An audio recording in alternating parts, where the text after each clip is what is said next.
Good morning, everyone, and happy St. Patty's Day, by the way. Welcome to day 4 of our colloquium. And today's focus is leadership and innovation. And we're really blessed today to have one of our doctoral students who is in the process now of studying this topic. And he will be sharing with us, Kevin Baker, will be sharing with us his current study that he's designing as a doctoral student. And he's at a point where he still has some pieces to complete and to be able to do a full analysis. But at the same time, he's going to be able to present to us today what he has accomplished in the step that he's at and where in his research process he is. So Kevin, I'll get out of the way. I do want to explain to everybody, and I'm sure Kevin will do this when he gets to his step, but he's in Ontario. And by the way, that's not Ontario, California. That's Ontario, Canada. We might think California sometimes if you live in California and you hear Ontario. But anyway, Kevin is broadcasting from cold Canada today. So although he said he was in Florida last week and it was colder there maybe than in Canada. But anyway, Kevin, it is all you now. Thank you, Dr. Thrasher, very much. Yeah, I think today here, I'm just outside of Toronto, and I think today we're hitting the high 60s. So that's quite a shift from what we've been experiencing the last little while. But I do appreciate this opportunity incredibly. Can everyone see my screen? I'm thinking I'm sharing, and it's good. Yep, so you're good. We see everything. Fantastic. So I'm just going to jump right into this. The title of my study, my doctoral study, is the conformity innovation paradox, and that'll become a little more apparent about what that means when I jump in a couple slides in.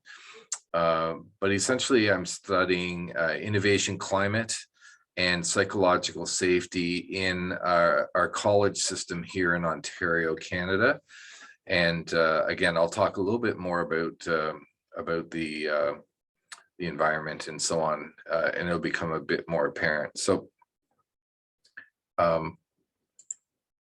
before I jump into the presentation, I do want to do a few acknowledgements. So I do want to thank my committee, Dr. Larry Gay Reagan, who is one of my committee members, and Dr. Daniel Smith, who's the other committee member. And most importantly, I'd like to thank and acknowledge my my chair and mentor, Dr. Michelle Whitman, who's been an absolute anchor for me and a great source of encouragement throughout this process. And I know you've all been there, but it's been a journey for me. And certainly there have been a few moments throughout this past 6 months or so where the stress levels have gone up, and Michelle has been able to talk me off the cliff a bit, and I can't tell you how valuable she's been. And the feedback from my entire committee as I've gone through the early stages of chapters 1 to 3 have just been incredible. And of course, thank you, Dr. Thrasher. You've been a fantastic resource getting ready for this presentation today. So I just want to thank you as well. So my objectives today are really are threefold, and 1 and 2 are sort of related. I'm just going to walk you through sort of the logic and the background of my dissertation work and the methods that I've employed. I'll talk a little bit more in detail around the sort of the key constructs that I'm examining, and then talk about my preliminary research findings. I'm still collecting data. I have 2 more weeks to collect data, but I've collected about 180 responses so far, and I've done some very preliminary correlational analysis, and I'll talk a little bit about that, and certainly very interested in your feedback. So just in terms of framing the dissertation work and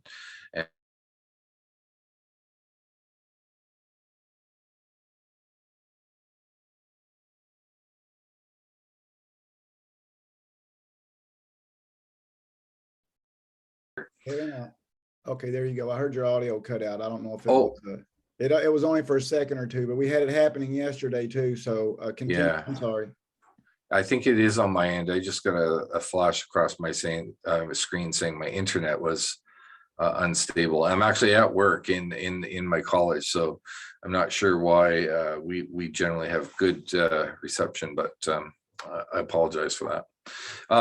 So I'm very interested in looking at how individual predispositions towards creativity and innovativeness function in different innovation climates. And this will become more apparent in a minute, but I think this is important work. We need to understand how these things are interacting. And I personally am my master's degree and my undergraduate work were in criminology and deviance, and I've had a lifelong interest and passion in deviance, and more recently a real interest in workplace deviance. And I've taught deviance for a number of years at different universities. But what's interesting to me is I see significant overlap and parallels between innovation or innovativeness and constructive workplace deviance. And I'll explain that construct a little bit more. So I was really interested in examining that. No one has actually sort of tried to look at the comparisons between the two. And the other thing, obviously, is I think as administrators, we need to have a better understanding about how to enable innovation in our workplaces. And so I think those are why my study is important. So before I jump into it, I'm going to do a quick quiz. So if you have a pen and a piece of paper handy, all you have to do is just jot down your score for each one of these statements. These are statements actually taken right from my survey measures. And so in this case, I'm going to ask you to indicate from 1 to 5, where 1 is strongly disagree with the statement and 5 is strongly agree with the statement. And then at the end, I'll ask you to tally those numbers up and just keep them to yourselves for now. But so the first statement is, when something does not function well at work, I try to find a new solution. So again, anything from 1 to 5, where 1 is you strongly disagree and 5 is strongly agree.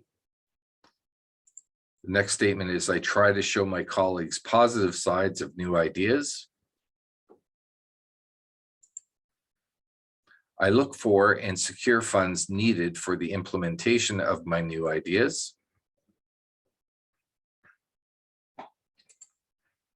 I am able to persistently overcome obstacles when implementing an idea. And during the idea implementation, I am able to persist even when work is not going well at the moment. I'll explain the rationale for these statements in just a few slides. And the last statement is, whenever I work somewhere, I improved something there. So that's quiz 1. There are 3 throughout the presentation, but this is the end of quiz 1. So just a little bit about me. I'm 20, as you can tell, 25 actually. But I have an academic background in sociology and deviance, and actually a law degree. And professionally, I haven't practiced for over 12 years, but I refer to myself as a recovering lawyer. But I've been working concurrently as an administrator. Excuse me. I've been working concurrently as an administrator in higher education now for over 20 years. And just a couple of interesting things. I'm actually a competitive long distance motorcycle rider. Doesn't really say much or have much relevance to this presentation, other than at all, really. It's just a curiosity about me, but I do extreme motorcycle riding. So the events I participate in involve traveling things like 1,500 miles in 24 hours or 10,000 miles in 10 days, events like that. And my motto is viam inveniam aut faciam, which basically means that I will make a way if I can't, if one isn't available to me. And that's sort of a biographical statement, but it also frames some of the things I'm going to talk about a little bit as we get into the subject matter more.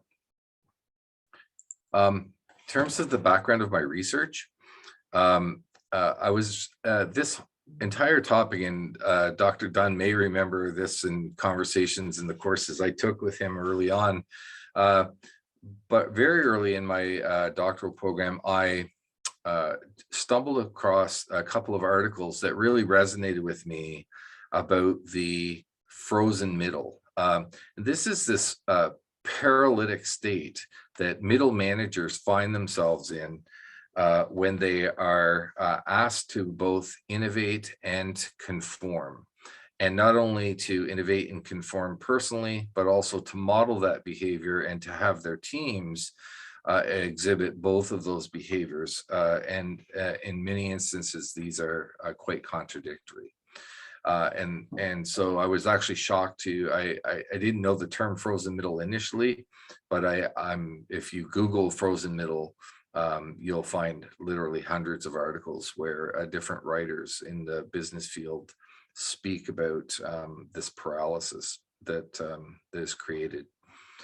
So that led me into my literature search, and it was sort of iterative, and I didn't really know where it was going to go. I started really with an examination of sort of middle managers and trying to understand what the literature was saying about this frozen middle in academic terms, and it led me down into understanding more about creativity, innovation climates, and ultimately sort of inferentially I explored psychological safety, and ultimately brought me back to deviance. And you'll see the connections there in a bit. But my literature review is pretty extensive. I did review 109 articles that are all within the last 5 to 6 years. And then so it's pretty extensive. I think chapter 2 is in my dissertation is sitting at about 60 to 70 pages right now, somewhere in that range. So I'm going to jump in and do another quiz just quickly. Same concept, but this time a 1 ranking means you strongly agree with the statement, and a 5 is you strongly disagree with the statement. And these are questions about your workplace. So the first ones were really about you. These ones here, I want you to respond, and you can think of whichever workplace you want. So the first statement is that a person can't do things that are too different here, meaning in your workplace, without provoking anger.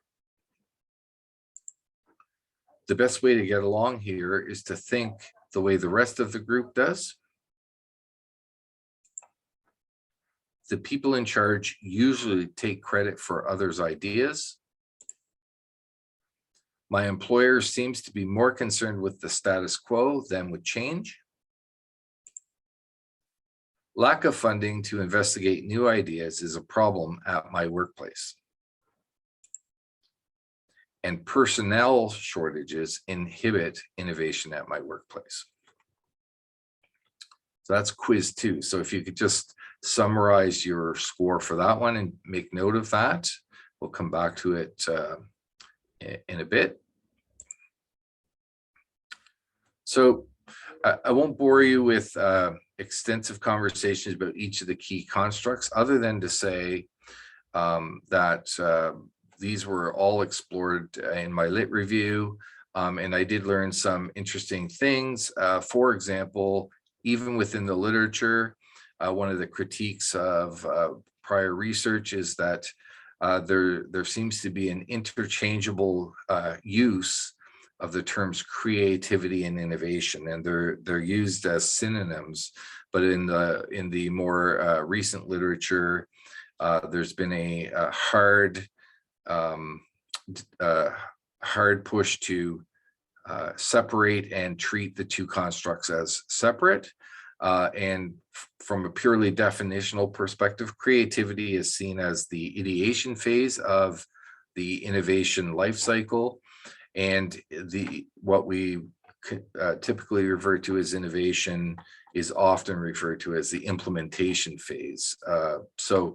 And from a research perspective, typically, again, they've often been researched interchangeably. I chose a research measure that measures both of those, and I do, as you'll see in my preliminary results, examine both of these concepts for their discreteness, as well as just to understand the relationship to each of the other variables. I also looked at the innovation climate has been measured in study, which is interesting. You'll see in my results that this is one of my more interesting findings. But innovation climate, or climate for innovation, is typically an assessment of innovation climate within the entire organization, and employees are canvassed for their views and perspectives about the overall sort of climate and how supportive it is for innovation work at the organizational level. And then there's another thread of research that looks at innovation climate within the teams in a more immediate sense. So I use measures to evaluate both of those. And it is interesting. There is some correlation, but they are discrete enough, and the correlation is weak, but does exist. And we'll talk more about that. So interestingly, psychological safety has traditionally, this is work, Amy Edmondson's work, mostly out of Harvard, who's been the sort of champion of the whole psychological safety movement. And there's a lot of flurry of activity on research on the role of psychological safety in organizations, a very popular topic right now. But what's interesting is it's typically done at the team level as well. And I didn't, there is no sort of organizational measure or team measure sort of discreetly, but I left it open to the respondents to kind of determine how they want to interpret the statements. By the way, the last set of questions that you just answered were related to the organizational innovation climate measure that I employed. And then the other two constructs, traditional deviance is seen as a negative behavior. It's been studied for 100 years. And then generally it has two dimensions. That's deviance that's directed towards peers and colleagues, which is known as interpersonal destructive deviance, and then deviance that's directed, or malfeasance that's directed towards the organization itself, and that's referred to as organizational deviance or organizational destructive deviance. And then my particular interest is in something called constructive deviance.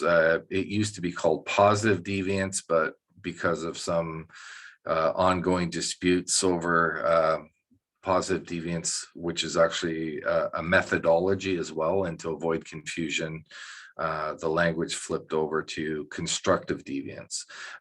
There is some attempts to break it out and differentiate it between organizational and interpersonal, but largely it's been studied as a single construct.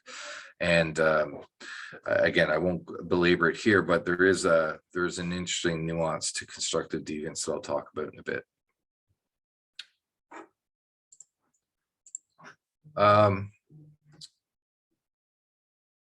Yeah.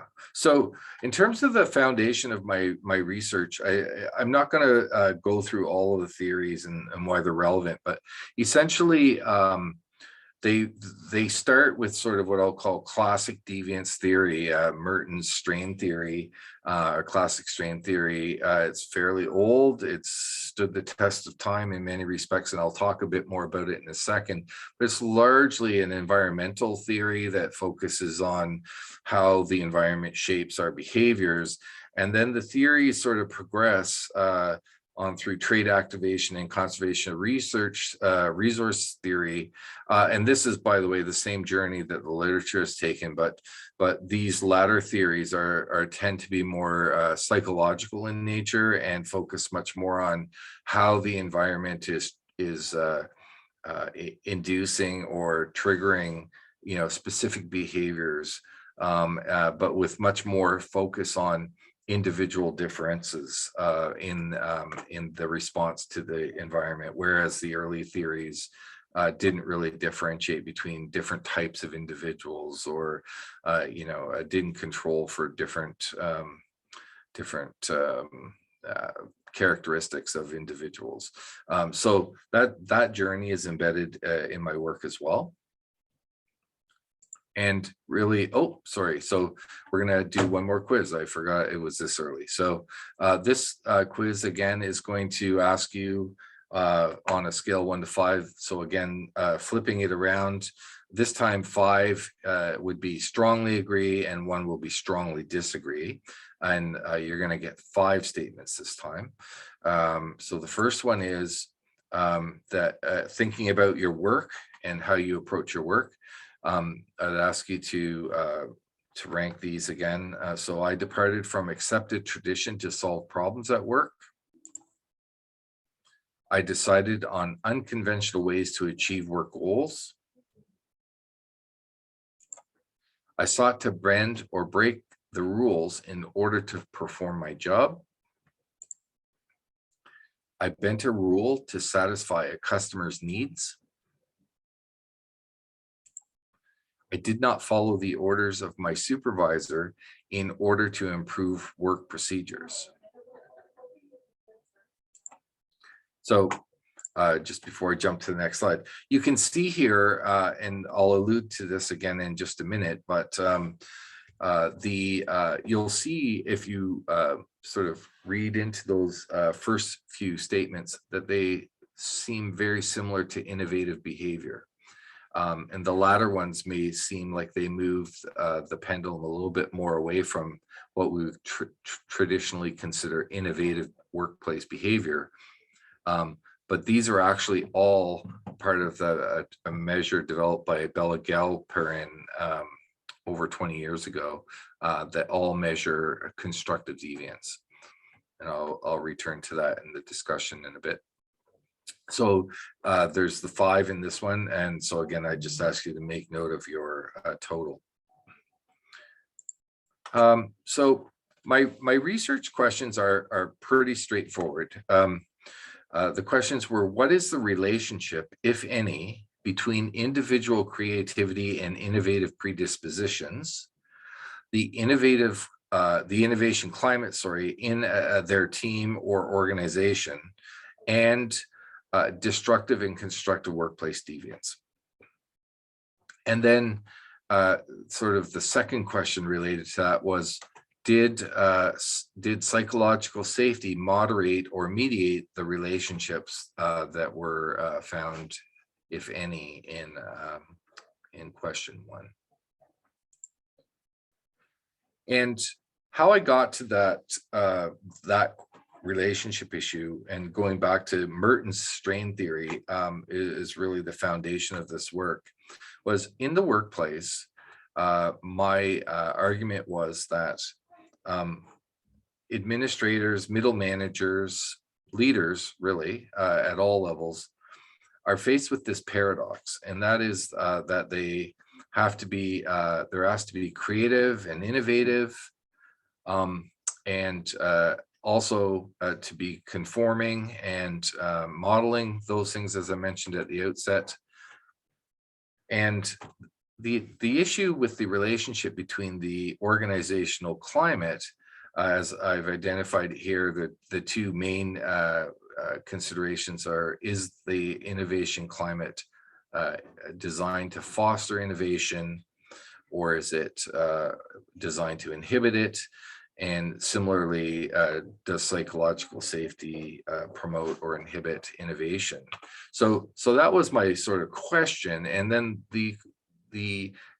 those two things line up nicely to Merton's basic strain theory, which is, if you are an innovative person, or you're predisposed to be creative and innovative, and you work in an organization that fosters that kind of behavior, then you're going to be, in classic deviance terms, a conformist. You have no objections to the climate within your organization. It aligns with your personal values and predispositions. So off you go.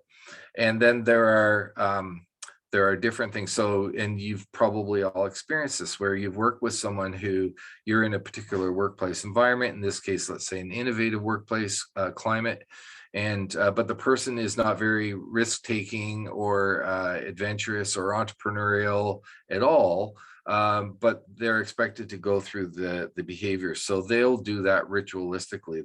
They're not bought into it, and so on. And then folks who are in an organization that has a low innovation climate but are creative themselves, the theory would predict be still innovative, and in the way that you saw for the constructive deviance questions. So it will involve minor forms of innovation, but it will also involve what we would typically consider to be positive deviance. They'll innovate, trying to support their predispositions, but operating in an innovation climate that doesn't necessarily support that type of behavior. And then retreatism in this sense typically means that the employees will actually leave the organization. So these are the four types of behaviors that you typically see.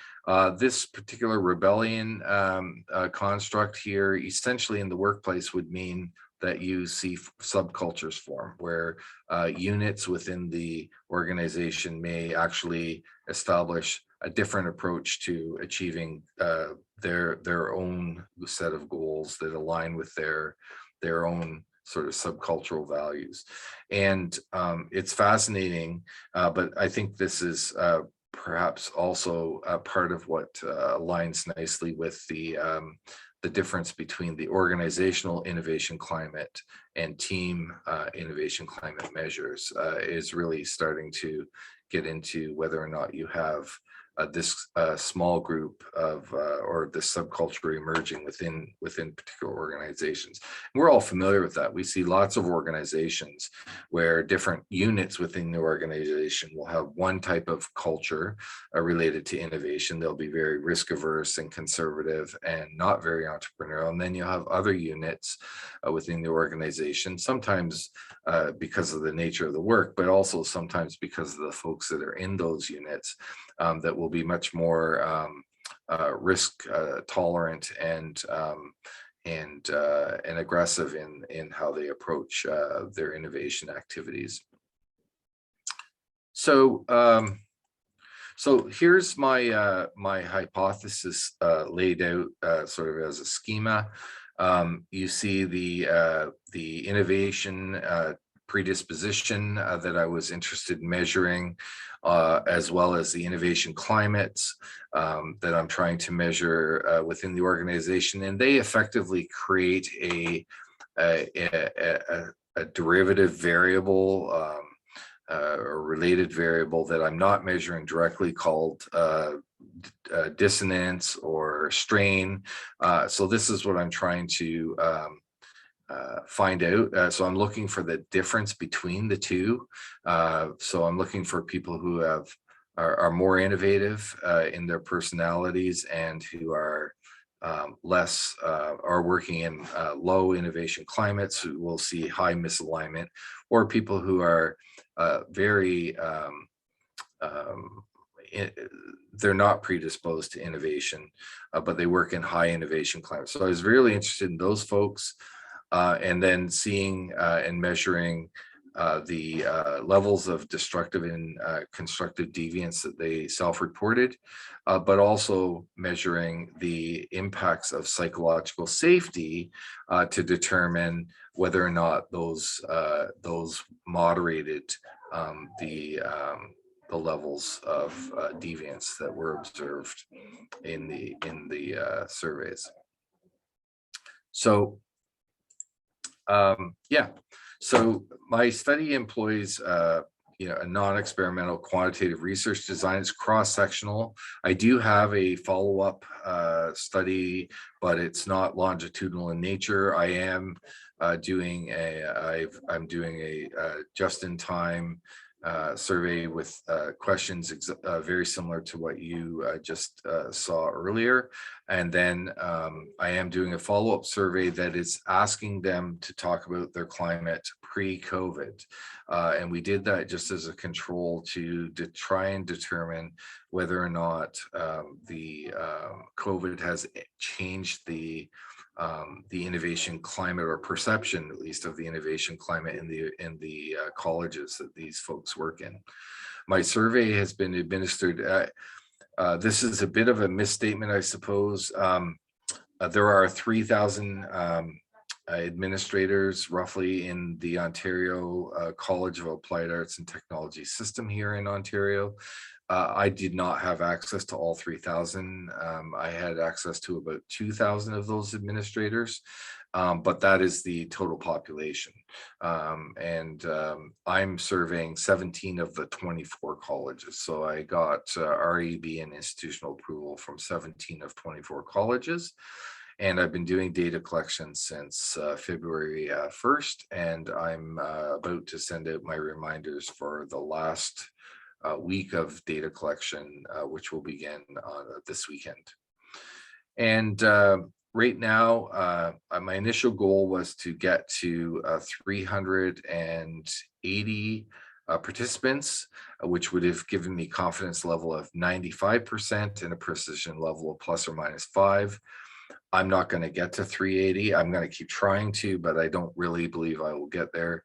But I do believe I'm sitting at about 200 today, and I'm reasonably confident that I will get to the 270 participant level, which will give me, which will allow me to report at a 90% confidence level with a ±5% precision level. You saw some of the statements. All of the statements that I'm using, or sorry, all the measures I'm using in my study are pre-existing scales that were developed by some amazing scholars.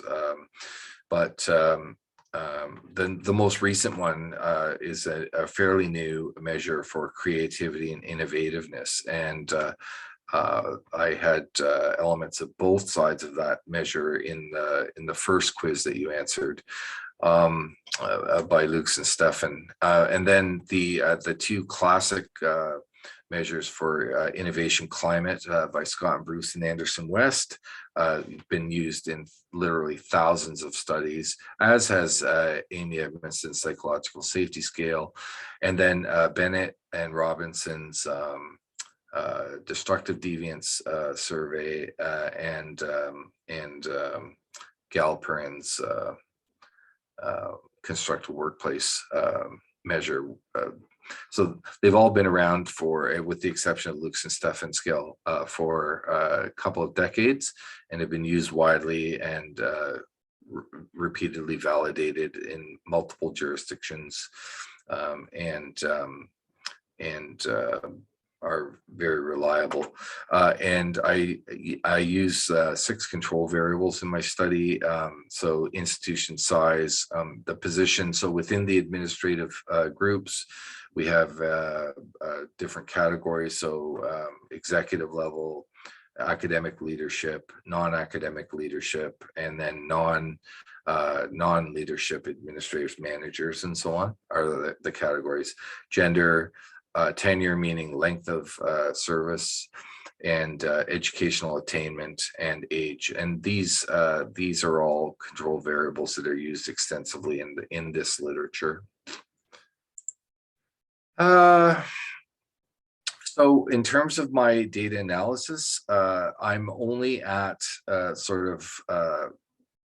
number 1 and started number 2 on some of the data. I'll complete all of this analysis next week when I'm done collecting.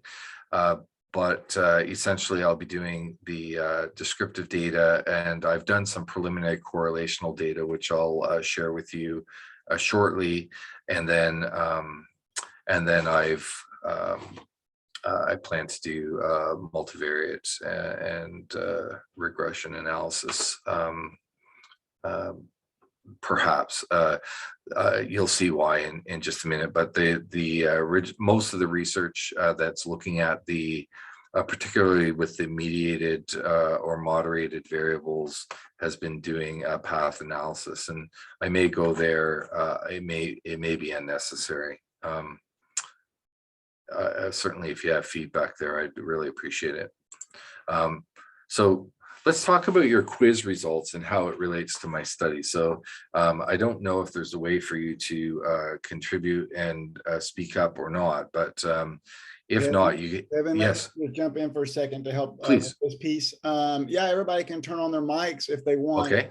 We have about 3, I believe, and let me see how many total people are in here right now, because it usually gives me the number plus us.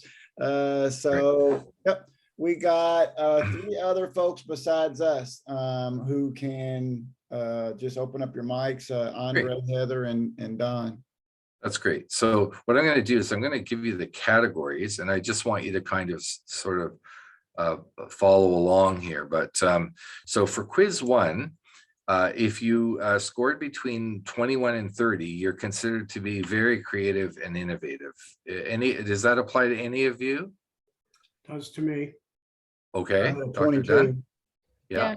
I was low end. Apparently, I barely made the number, but I got 22. Oh, okay. Okay, as very well. good. Sorry, who was that? I scored in that as well.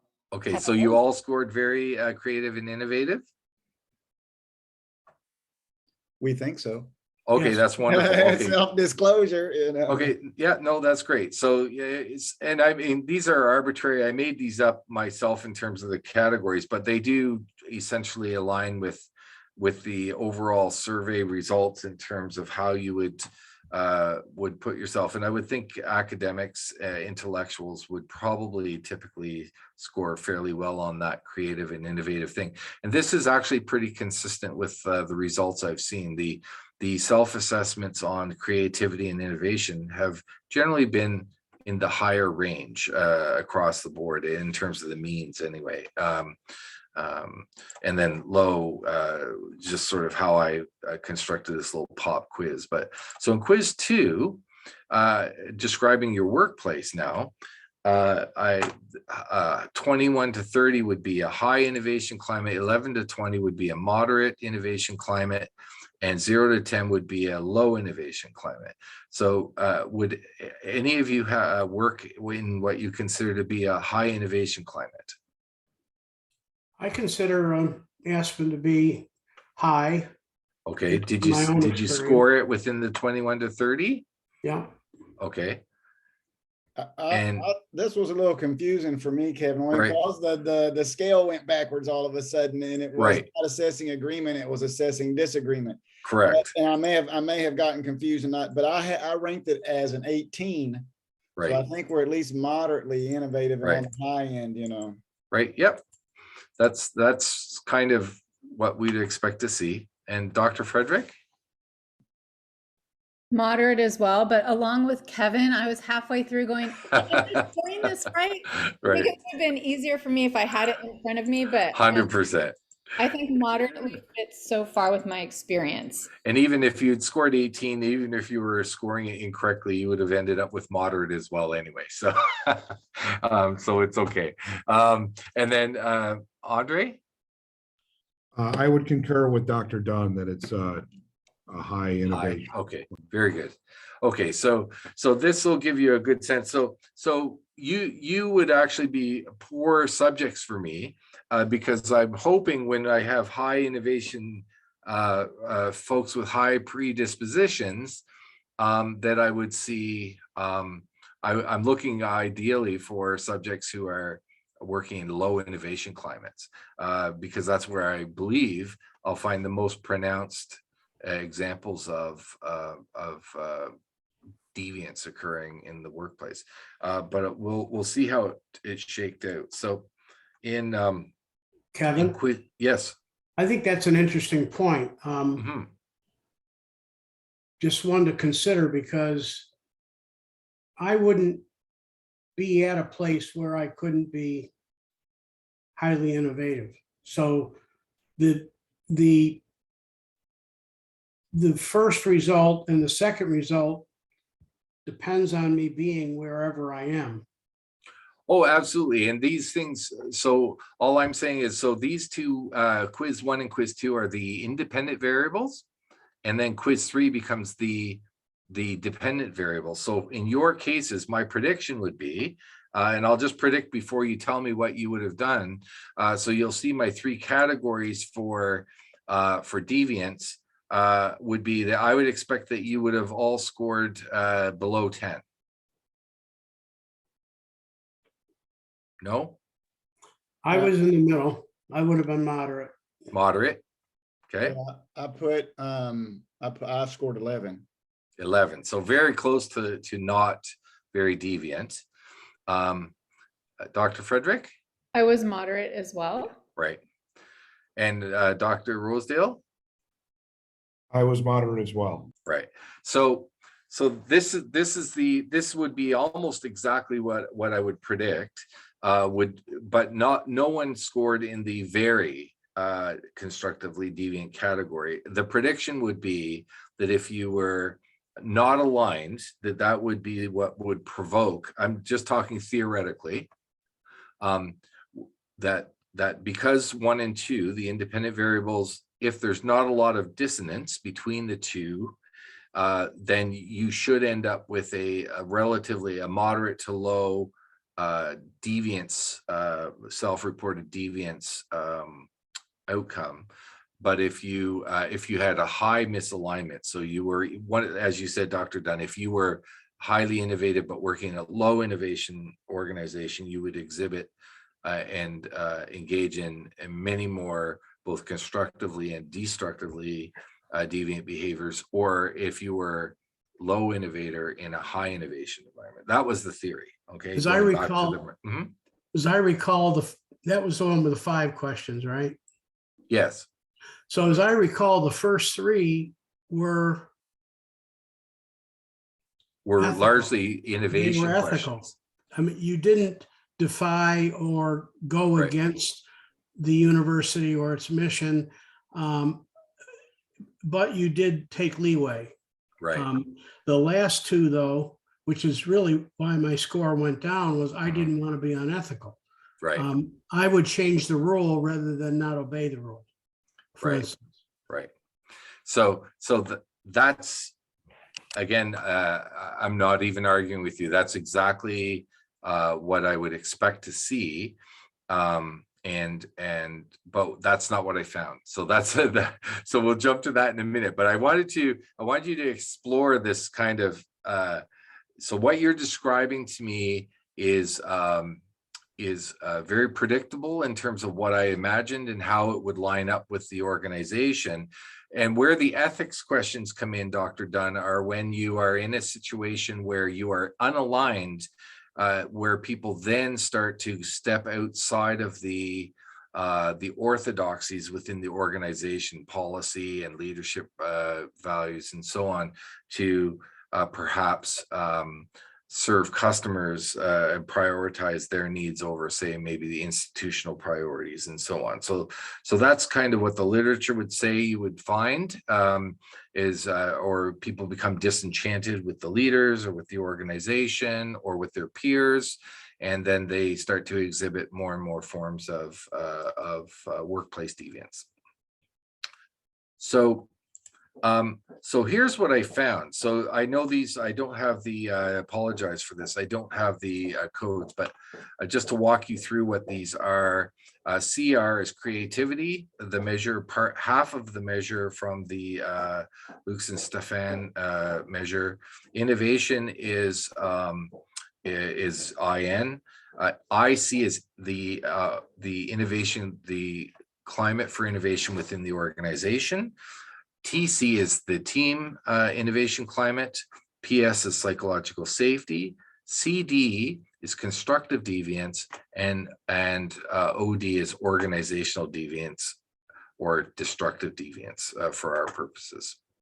So what's fascinating is that my null hypotheses were not confirmed, at least with my early data.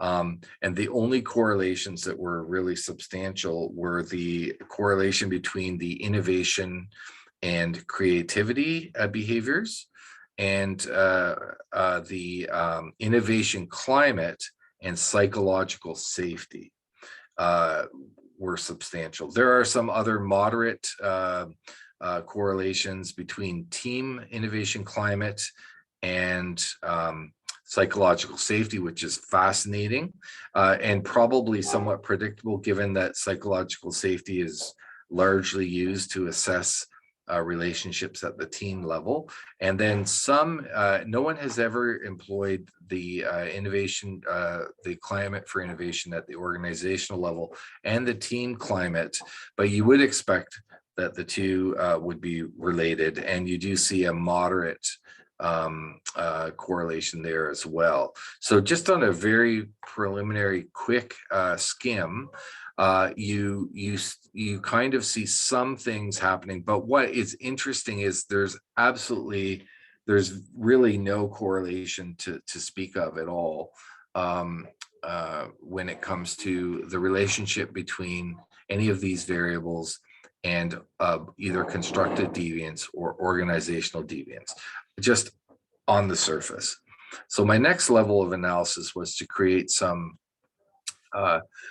combined variables that essentially try to measure the dissonance itself. So going back to my diagram where I had the two independent variables combining to show where there are gaps, and even then at the high level, without further analysis, you don't really see significant correlations. I mean, 0.2, 0.25, 0.3, and these derivatives or complex or combined variables calculates are at this point very simple. What I do want to do in my analysis I'm going to start doing this weekend is I'm going to be looking for to separate out the high dissonance groups and looking for correlations with the deviance scores for them specifically, because the expectation is, theoretically at least, that the other groups will be unexceptional. They won't really present, and you wouldn't expect to see any impact or influence on their workplace behaviors because there's alignment. But for those where the gaps are larger, you should see something, and at this level we're not. But if I separate out the data and just look at those with high differentiations, I may see something stronger. I'm not sure, but that's what I saw with my first analysis last weekend. And it's a little unsettling, I suppose, because it doesn't remotely affirm my theory, but I'll work through that with my committee and try and understand. And that part of the benefit, I think, of having this discussion here today is hopefully I can gain some more insight and maybe have some thoughts about what's happening here. Go ahead, Dr. Frederick. Yeah, I have some thoughts for you, Kevin. The Yeah, first please. thing I want to say is never lose heart, because even when you aren't getting the results that you expect, you're contributing to the research. So I just want to encourage you there. But in terms of what is going on, one of the questions I had for you was, did you collect data related to their position in the organization? I did. Okay, and have you either controlled for that or considered that as either a mediator in this situation? I'm actually thinking it would be a moderator. Right. Yes. So the short answer is I haven't run the data yet, but that in fact, I have the 6 control variables. And so we'll, I'll put all those in and run those when I move to my next layer of analysis. This was just a very quick skim last week, but it may you're absolutely right. I think that so what I own, and you'll see in my sort of wrap up slides, one of the things I'm wondering is maybe when you see my results in great detail, you see that the variation, so the bias in the responses, and I'll go back to Dr. Dunn's comments earlier, the bias in the deviance questions was all down towards strongly disagree. The mean was well below 2, whereas on the other areas the means are all sitting typically above 3 or 4. And I think what's happening is I think there's response bias. People were not confident that their responses were going to be confidential, or one other scenario is that that they're not prepared to go there in actual practice. So they're not prepared to violate the ethical rules no matter the circumstances. And so either of those could be what's playing if the control variables don't. But I sorry to go more directly to your question. I think it would be fascinating to survey faculty because I'm only dealing with administrators. They're a fairly small group and within the larger employee group, and maybe they're just too concentrated, and the diversity I was expecting to see within that group maybe just isn't significant enough. Sure, and you also mentioned your sample size, so there could actually be something there that you don't have the power to detect, all to talk about in chapter 5, but also if you're talking about a lot of skewness in your data, you might want to consider some non-parametric measures, and that was going to be my last suggestion for you, is that you may want to divide people into those high and low that you were talking about, and instead of running a multiple regression or correlations, do a logistic regression where that's the DV. Excellent. And something might pop out there. Okay.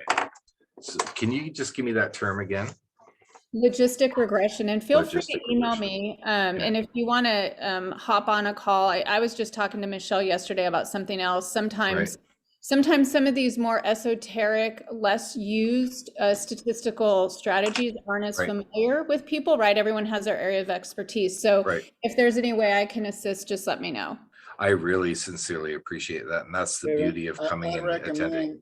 In relation to that is make sure you invite Dr. Whitman, because you do want the message, you have to be careful of different people telling you different things. Not that Heather's going to do that. Heather will tell you most likely the right thing, but it's important for your chair to understand these other additional, comments, so that if you're going to make modifications, they're aware of that too. But yeah, I would recommend maybe find a time that Dr. Whitman and Dr. Frederick can have a time that coordinates with yours, and y'all just sit down for 10 or 15 minutes, some video call, and talk through that better. I will absolutely do that. And Dr. Whitman has been amazingly supportive. And I know that, she'll watch this presentation as well, and she'll be very interested in seeing some experimentation with different ways to approach the data analysis for sure. And Kevin, yes, if Dr. I could Dunn. just reiterate Heather's first point, and that is our hypothesis doesn't have to be met, and you don't get extra credit for meeting it. Right. At the end of the day, the dissertation is about following a bunch of procedures and requirements. It's a lot of red tape, but it's what we've all gone through to get to this level. Yes. And we can't, anything that we come up with is an answer to something. Right. Even if you come up with just the aspect that your hypothesis was wrong, that's an answer. But we do want to describe it and talk about what it might have been, which it sounds like you've already started thinking about. And so in chapter 5 in particular, I would think you want to describe what potential areas there were that might have deviated from your hypothesis. Right. Yeah. I mean, this was quite unexpected. So, but I did, as I said, Dr. Whitman has been great at talking me off the cliffs and reassuring me that these are manageable situations, and I definitely have an appreciation that it's not about proving your hypothesis. And you'll see in my wrap up slides here that, you know, I do recognize that there is a contribution made, just even in some of the data, and frankly, you know, workplace deviance isn't significantly studied. It hasn't been in this context, especially within the context of innovation climate, and so the fact that there's no relationship, if that's what the data bears out, is still a great contribution in a way, because people can move on and look at other relationships, right? So yeah, but it did throw me. I mean, I thought you know, I'm sure you've all lived this with your students, but I thought that theoretical foundation was ironclad, and the data was just gonna jump out. But you know, it's part of the match. It's part of the journey, right? It doesn't mean that the relationship isn't there. It just wasn't in the data with the people in your sample. 100%. If you have picked a different sample, there could be different results. So always remember that when you describe your results. By the way, I think I heard a statistic one time that it's something like 15% of dissertations end up with insignificant statistics. Right. So it's not that it's an insignificant study, just the statistical, you know, results were insignificant to whatever alpha level you pick. Right. And by the way, people pick different alpha levels, and all of a sudden they find significant results too. So, you know, this is all somewhat a movable target. Right. The important thing is, like you're hearing from Don and Heather, which is you learn how to do research the right way. Right. Whatever you find not only adds to the knowledge base, but it also adds to your future curiosity, because this is not the last time you're going to study this. Right. When you graduate and you get back out into the world and start doing what you do and what interests you, you'll continue to pursue this topic. And then there's going one day you'll come back to this study and say, now I understand why. Right. I discovered another variable that I didn't ask them the first time. And now I realize that data is different when I go back. And so again, it's a continuous journey. It's not, you know, I'm done with this, and therefore I found something that was important and let's move on. Right. Something that was important. You are a pioneer, Kevin. Right. That's one thing that's important. You are a pioneer in this area because you're investigating things that are not being looked at in this way. Right. And I appreciate that, and it's not lost on me at all. I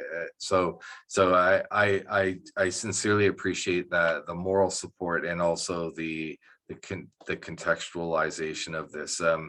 I think it's wonderful, and I completely appreciate what you're saying. It's that's not lost on me. You'll see in my wrap up here that I actually so I did in fact note that at least early on I've not been able to reject the null hypotheses. So I can't confirm the mediating or moderating role of psychological safety at this point. If the data changes, and certainly I did this first bit of data analysis with about half of the sample I have now, that could also shift things. But as of today, based on the very, very preliminary analysis I've done, I'm skeptical. But it does raise these kinds of questions. So, why is it that the strain isn't being correlated as predicted? And that will drive some curiosity and further investigation and reflection, and both methodologically and going back to the theory and trying to see if I gap somewhere. What's really fascinating to me, so Dr. Dunn sort of answered this when he was talking about his own response to the questions, but for me, when I look at the measures and you see the correlations, even there is, when you look at the measures, there's a lot of overlap between constructive deviance statements, barring some of the more extreme ones around that start to push ethical boundaries that Dr. Dunn noted. But there's a lot of overlap with the innovation and creativity predisposition statements. But yet there's no correlation at all. And I thought that was fascinating. So Dr. Dunn may have explained it, but I'm still interested in trying to understand why it's not showing up. It may be that it may be a number of different things, that it may be just how I've done this preliminary analysis, and maybe logistical regression will help, or maybe there will be some other approach that will bring something to the fore. But it is these are two sort of burning questions for me, and certainly I look forward to other questions from people who observe this presentation, folks here today. If there are other unanswered questions that you think I need to be addressing, one of the beautiful things about presenting at this colloquium is I still have a chance to hear those questions and incorporate them into my reflections as I'm writing now over the next couple months. I agree with the comment you just made about the beauty of the colloquium, by the way. I think that we can get more students who are able to communicate the way you are. Andre, I hope you'll come here and do it. The fact is that some of these things, be careful of the scope. You had a scope for what you were going to do. The fact that you have unanswered questions, don't let that derail you from your scope, because the unanswered questions can be follow-up studies. Right. And so that will make a difference for you to add that in chapter 5. My advice, and I'm pretty sure Dr. Whitman would agree, my advice is not to get overly hung up about why this isn't what you thought it was going to be, but to identify it, do some initial analysis, but then move on and make it future. Yeah, I think that's great advice. And I agree with you. I think Dr. Whitman has more or less already communicated that to me, that these are, whether they're data, at one point it looked like I wasn't going to reach sort of a critical mass of respondents. And she's like, we'll work through that too. That's these are all manageable things. So I absolutely believe that she'll keep me focused, and she's pushing me towards the finish line and keeping me tight to the timelines. And obviously that means you can't wander too far astray. So I really appreciate that. Yeah. And then I've alluded to this as well in some of the conversation, but I do think there are opportunities to take this study or modification of the study based on nuances to examine the same phenomena in other with other people within colleges in the higher education, but also in other jurisdictions, and also in other sectors. So move outside of education or higher education and look at industry, because again, the basic concept of alignment and deviance, workplace deviance, has not really been thoroughly examined in any sector. So there's still an opportunity here to play with this.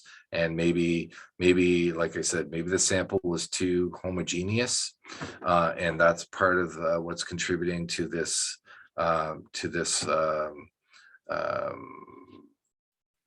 lack of, a significant finding. But it could also be that the sector itself doesn't lend itself. Our sector is, at least in the Ontario college sector, it's a pretty conservative sector. Even though people, I think they're innovative and talk innovation a lot, they tend not to be actually in practice very innovative at all. They're fairly conservative.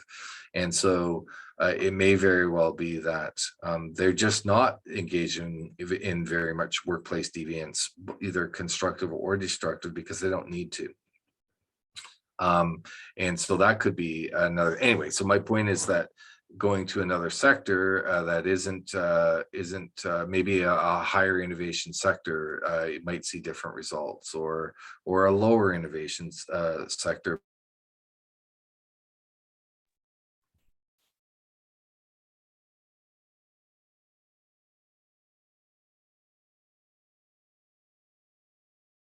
Okay, it sounds like maybe Kevin had a audio break there. If others are still hearing the same. Can you hear me now? Yep, I can hear you again, Oh. Kevin. There you go. Okay, my apologies. That's okay. We're talking about the different sectors.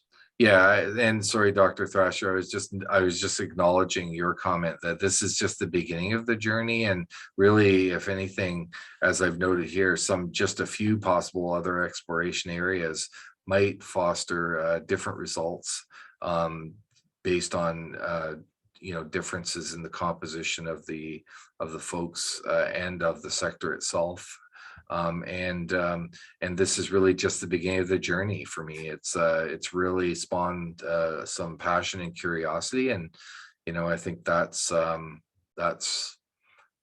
really the objective for me, at least, why I went down this road. I'm sort of an organizational guy. I mean, that's my doctorate is in organizational leadership and management, and I see the possibility for some comparisons between the organizational style, leadership style, and the responses you get from the people within the organization. I mean, right. I'm extremely happy here at Aspen. There's no reason I can't be innovative. I've never been punished for it. I could make right. a silly, stupid statement and maybe get some people upset with me, but if I'm solid in what I'm doing, right.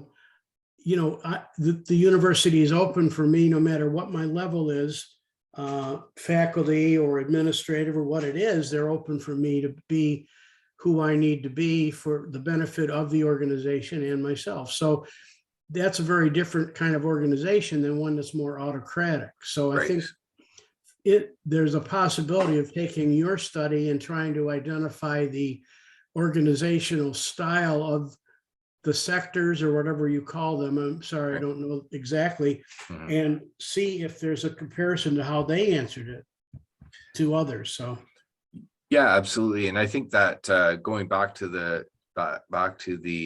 theories that I was looking at earlier, and also exactly the point. You, for example, you all scored yourselves as fairly high in the innovative, creative predisposition, but you're not working in low innovation climates. And it may very well be, when I go back and look at my data more closely, that most people perceive of their personal predispositions and their organizational climates as being aligned. And that might be what's explained the results. I honestly haven't had time to really drill and look at it there. But if I could find a sector where or an industry or some other type of organization where they have a notoriously low innovation climate, And then I find people within the organization that do have high creativity and innovation predispositions, that I might see the results I'm anticipating. So, but I really have to spend more time sort of swimming in my data, I think, before I can even get to that point of hypothesizing a different sector will change. But that's kind of it. So, just to wrap up, I mean, I've really I've tried to provide you with a very sort of Cole's Notes version of my of the rationale for my research and the method I've chosen to carry out my research. And I shared with you a little bit about what I expected to find, what I haven't found thus far, and possibly why. But I still think it's been fascinating experience thus far. And I've learned a tremendous amount. And as I mentioned just a moment ago, I've been so inspired, and I've become insatiably curious about the topic. And so I'm really excited nonetheless with everything and how it's gone. So thank you. I'm impressed that you don't have any hair like me. Was it the dissertation that did that to you? Or? Well, it's been a long and winding road, Dr. Dunn. So maybe it's the helmet on your motorcycle. it might be the helmet. Yeah. Yeah, that was impressive that you do extreme motorcycle riding. I do have a friend who goes up once a year with about 7 or 8, I guess, of his buddies, and they all start like in British Columbia and drive all the way across. It's like a 2 or 3 week journey, I don't know how many, I don't think they do 1,000 miles a day, but they end up then over like in Nova Scotia or something and just do a cross country, even though they live in Phoenix. They all will go up and they say the view of the Rockies and so forth up through there is just so impressive. Yeah. It's hard to have a bad ride, out there.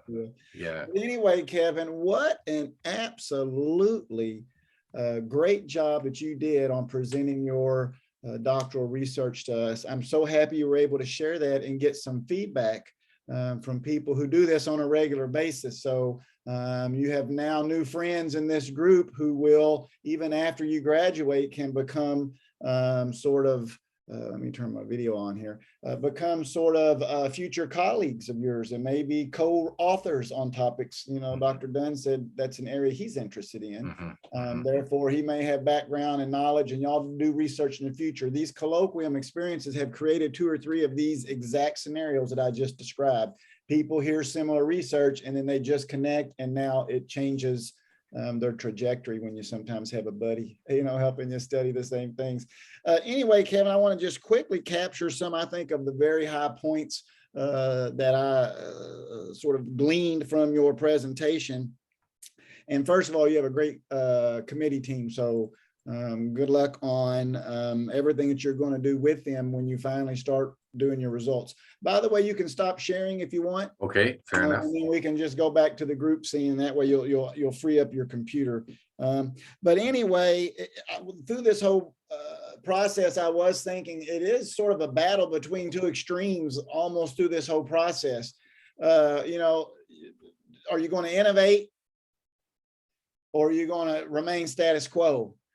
The interesting thing about innovate, that term depends on who's the person calling the other person that term.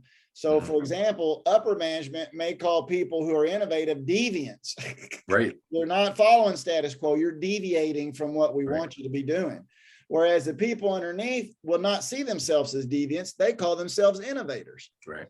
So from above, the perspective is negative, but from below, the perspective is positive. And so that sometimes I believe could be a variable that's interacting somewhat in your data. The way they're answering these questions are not seeing it.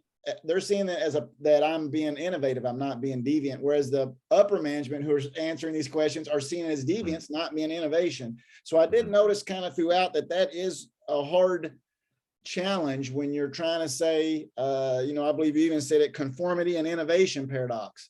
I want you to conform, but also want you to innovate. It's like stand, set, run, stop. You can't do both at the same time. And it is that paradox which creates tension I believe, in workspaces, which then creates this psychological safety thing. You know, how safe am I to innovate? Are they considering me to be deviant? Or are they considering me to be innovative? Right. The other thing about deviance is people who are too deviant, you know, you said, are you one of the extreme deviants? They probably are flushed out of the system. I'm assuming managers just get rid of these people saying they don't follow the rules, man. They're all the time doing stuff they shouldn't. And so the deviants can get out. Here's the one thing though, and you did talk about it, and my mind went there in the very beginning, and that is, and I believe you're calling it constructive deviance, but is deviance always bad? In other words, Rosa Parks was a deviant. Rosa Parks did something that was deviant. Everybody would have seen that as a form of deviance. But Rosa Parks changed the world because of her deviance. And so in some ways, the deviance, or you kind of call it, I believe, when it's somewhat extreme like that, rebellion. But rebellion is not always a bad thing. I mean, it is in a sense if you're turning over countries and creating anarchy. But rebellion in the sense that we need to flip the way things are done around because the way we're doing it no longer works. Let's upset the design in a way that is beneficial for everybody. And in that way, deviance can be a good thing. Status quo can actually be the bad thing, you know. That's actually the logic, right? The logic is, sorry, I didn't mean to cut you off, Dr. Fascher. I mean, that is exactly the point, that organizations actually in many instances do wish to break the mold of tradition within their organizations, but when it comes to executing on the ground, they don't tolerate it very well. So that's essentially what this study was trying to unmask was, so one of the things you'll see in my dissertation itself, I have written in I think my introduction, is one of the paradoxes is that they hire people because they're innovative. They interview them and ask them lots of questions. Tell us about a time that you were innovative, and do all these things. And then as soon as they're hired, they say, stop that. Don't be innovative, conform, get along with everyone. Yeah. Right. So, right. So everything you said is exactly right.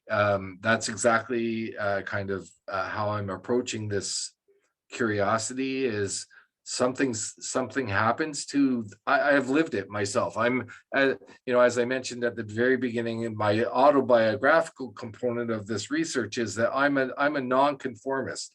My president refers to me as the guy who has no box, right? Not that I work outside the box, I don't have one, but he loves me in a way. I drive him nuts because I'm always outside the box, but he recognizes the value that brings to my organization, and he supports me. I have a question about that, Kevin, and this was a thought that I was, as you were describing. You say you're very innovative and you're in an environment where your supervisor just really adores that and supports that. So I would call that a psychologically safe environment, right? Somewhat, yes. Yeah, but my question is, what comes first, like the chicken or the egg type thing? In other words, do innovative people create an innovative culture, or does the innovative culture create innovative people? In other words, would you be as innovative now if your supervisor was not supporting your innovation? Well, so here's the interesting thing. It's not the supervisor that matters. Going back to Dr. Dunn's question, in my opinion, it's actually the peers. And so I work in an environment where my president fully appreciates me and in fact, fosters and encourages me to be unorthodox and non-conforming, but my peers do not appreciate that. Peers. One thing, Kevin, I always think about this. Conformist, the orthodox people who just fit in. You never hear about these people in history. No, that's right. It's all the outcasts. It's all the ones who went out on. They're the famous people who change history. They're the ones who are historical. The people who just the people, they don't make a change. In my deviance course that I teach at a local university here, my very first introductory slide has a whole long list of people who our constructive deviance, Gandhi and Yeah, and Jesus was you know a Rosa deviant. Parks and Martin Luther And, King, yeah. and just keep going down the list. There are people and I have a whole course, my course in constructive deviance, where I do a story of a constructive deviant each week in a different space. And yeah, I completely agree with you. The people, yeah, sorry. I'm sorry, I didn't mean to cut you off, but I Yeah. think I see some of me in you. Kevin knows a lot about me, knows me Mhm, real well. mhm. The older I get, though, the less I care about conforming. That's right. And because I think I'm right. Right. If I didn't think I was right and I didn't think it's useful for people to face it, I probably wouldn't push it. I probably wouldn't be doing this. I'd be sitting in my armchair because Right. this is what's keeping me going Right. at my age. But Kevin has been my mentor for many years, and he's an enabler. And organizations need enablers for people that do have a tendency to go outside the box. You want them to do that. Right. You don't want them to do unethical things and Right. things that aren't legal, but you want them to use that excitement they have for whatever topic it is and get out there. The problem that management has, and we have it here, I believe, is involvement. We don't. Mhm. We have committees and organizational groupings, but the people who are trying to change things aren't involved in those. So the changes are happening without us. Right. Yet we had something valuable to say. It's not Right. just as basic as don't try to tell me how to run a dissertation as a chair if you've not been a chair. It's kind of more like, where could we use this elsewhere in the organization and use it to our advantage? So it's a struggle that organizations have. Aspen is one of the best places I've ever worked for. It's the only academic institution other than elementary school teaching that I have worked at, but I've worked in several industries, and change management and change processes was what I used to do in consulting for 30 plus years. And Right. This is really an excellent organization. I Yeah. want to finish up Sorry. here just so we can be aware of time. And thank you for the kind words, Don. I wouldn't necessarily call myself an enabler. The way I see it is, I know I'm not the expert. And I tried to find the person who is and who has that specialty and that skill set. And then I rely on them to do what they know better, to do better than I do, right? So that's the most important thing that I think that's helped me as a leader, is to realize that I have so many limitations, that it's the folks that I'm working with who are the ones who are talented. I'm not hired for my talent. I'm hired to coordinate people to get stuff done. It's not me always being the one to do it, because I'm not the one with the skill set to do it. So anyway, I do want to finish off on one little moral of the story, sort of what, in terms of Kevin's research, and then a comment that Don said, which is, I scored low on that because I didn't want to be unethical. Here's the moral of the story. If you ever get in trouble for being unethical, you say, I wasn't being deviant, I was being innovative. Right. Bye, y'all. Enjoy your day. Thank you very much. Kevin, and good luck with your research. And we hope you publish it in the next journal publication, or 100%. Also come back in the fall and now tell us what your results were. I appreciate it very much. It's great to see you all. Take care. Bye. Bye-bye.